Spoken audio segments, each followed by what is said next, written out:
Forget the stats debate on the internet. Forget the fan service. The question is brutal and direct. If the Great Tomb of Nazarick invaded the Jura Tempest Federation tomorrow, who would win the war? Do you think Rimuru, with his slime power, would be a match for Ainz, the god of death? Do you think Tempest's Ogress could last a minute against the Guardians of Nazarick? What you are about to see is the autopsy of a war that will not be decided by level, or by strategy, logistics, and the cold cruelty of those who understand what absolute power is. Prepare yourself, because the truth about this battle is a mental punch that will shatter your fantasy. First, the analysis of the leaders. Ainz Ooal against Rimuru Tempest. Forget diplomacy, the war has begun. Ainz is a level 100 Overlord mage with an arsenal of over 700 spells and world items that nullify reality.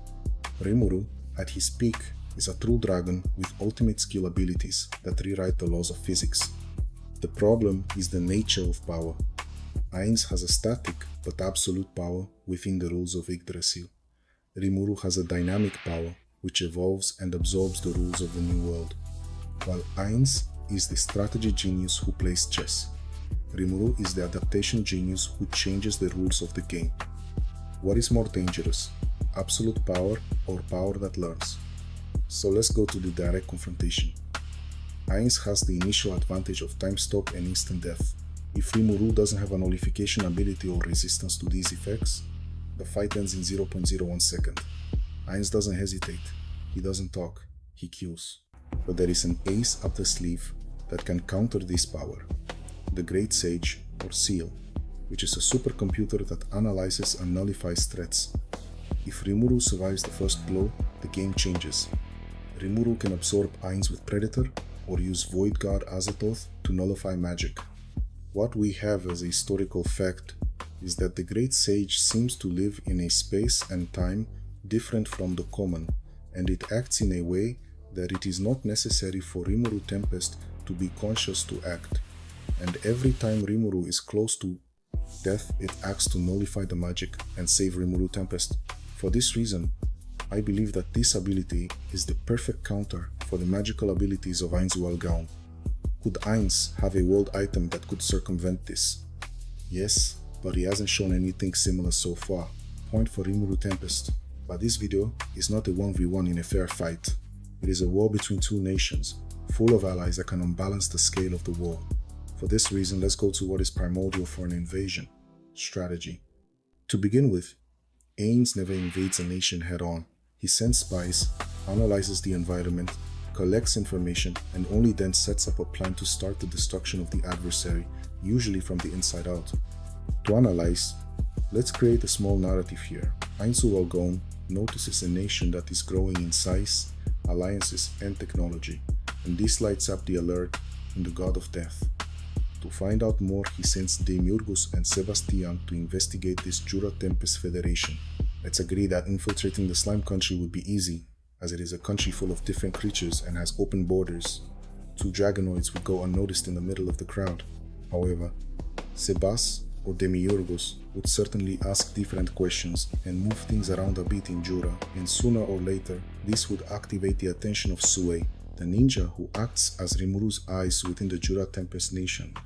Rimuru would know exactly that there are two outsiders snooping around the nation and asking too many questions, and here two possibilities arise. One, Rimuru would enter into direct confrontation, inviting these two to the palace and asking where they are from and what they are doing there. Two, he would ask Diablo to find out.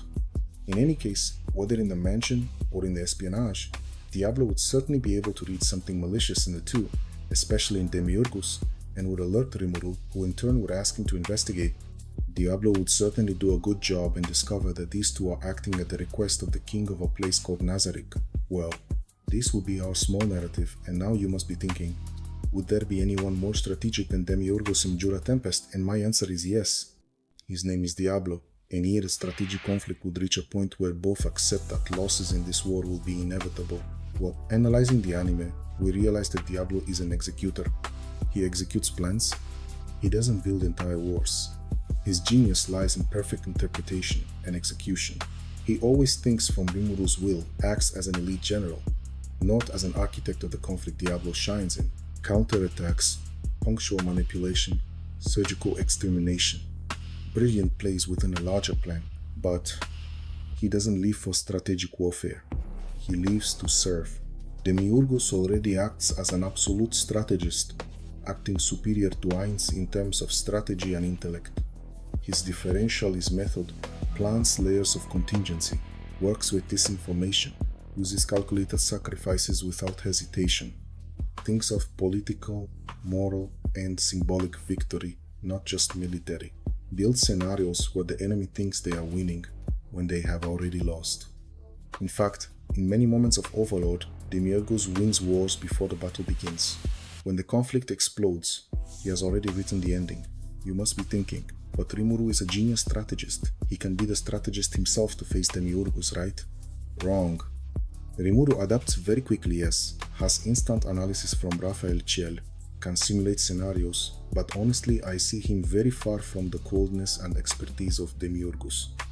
Rimuru will be able to create scenarios that could surprise Demiurgus, where he would have the feeling of, wow, I didn't foresee that this could happen. But Demiurgus has the intellect, coldness, and strategy sufficient to contain and circumvent the situation. For these reasons, point for Nazarick. Now let's go to brute power, combat strength in battle. Nazarick is a monstrous power and has a concentrated power. We are talking about absurd, level 100 guardians, instant death magic, broken world items, practically impenetrable defense. Ainz is a walking arsenal. On the other hand, Jura Tempest is another category, primordial demons, true dragons awakened demon lords. Constant evolution, resurrection, adaptation, conceptual resistance. In addition, Rimuru absorbs abilities, nullifies concepts, learns magic instantly, evolves during the fight, resists death, time, space, soul. In brute power, we can give the point to Jura Tempest. Now, something very underestimated, but important in a war logistics. Nazarick troops, artificially created troops, no need for food, no need for rest, no moral collapse, perfect chain of command. Jura Tempest troops, living army consumes resources, morale influences decisions, needs to protect civilians, has industrial and political infrastructure. Regardless of Nazarick's undead troops, Veldora, Milim, Diablo, and Rimuru would certainly end it easily, because the power is massive. Sway and Diablo would discover Nazarick's intentions in days at the first disinformation that Demiurgus would try to throw, and would certainly find Nazarick's location, and then the battle would be very pending towards Rimuru's side. Given all this, I need to be very honest with you. Any variable can change the winner of this battle, but in my analysis, the victory goes to Jura Tempest Federation. Nazarick loses not for lack of power, but because the type of war it knows how to win doesn't work well against Tempest. The fatal mistake of Nazarick. Disinformation doesn't work in Jura. Nazarick's greatest weapon has always been disinformation. Demiurgus wins wars by confusing the enemy, but Jura Tempest doesn't react to information. It reacts to intention. Sway detects movements before the lie spreads. Diablo reads intention, malice, and objective, not discourse. Both operate in silence, without exposing reaction. The first lie from Demiurgus would already reveal that there is a hidden enemy, and from there, Nazarick begins to be hunted. Nazarick's location is not the problem, it's a matter of time. Nazarick is secret, until it faces a country with supernatural espionage, conceptual analysis, and primordial demons. Diablo doesn't need to know where Nazarick is, he needs to know where it isn't. From there, the siege begins. Nazarick wouldn't fall in a day, but it wouldn't stay hidden forever either. When the war becomes direct, the game is over. The moment Nazarick is located, the war ceases to be strategic and becomes existential. And that's where the massive power comes in. Veldora is the entity of destruction on a continental scale. Milim Nava is the absurd force without containment limit. Diablo is a surgical extermination of elites. Rimuru Tempest is a nullification, absorption, and evolution in real time. Ainz loses the moment he loses control of the field. Do you remember how much Nazarick's morale was shaken when Shaltir suffered mind domination? Do you remember how Cocytus felt when he lost to the Lizardmen? Anyone who is a fan of Overlord, like me, is used to seeing the coldness and implacable force of morale.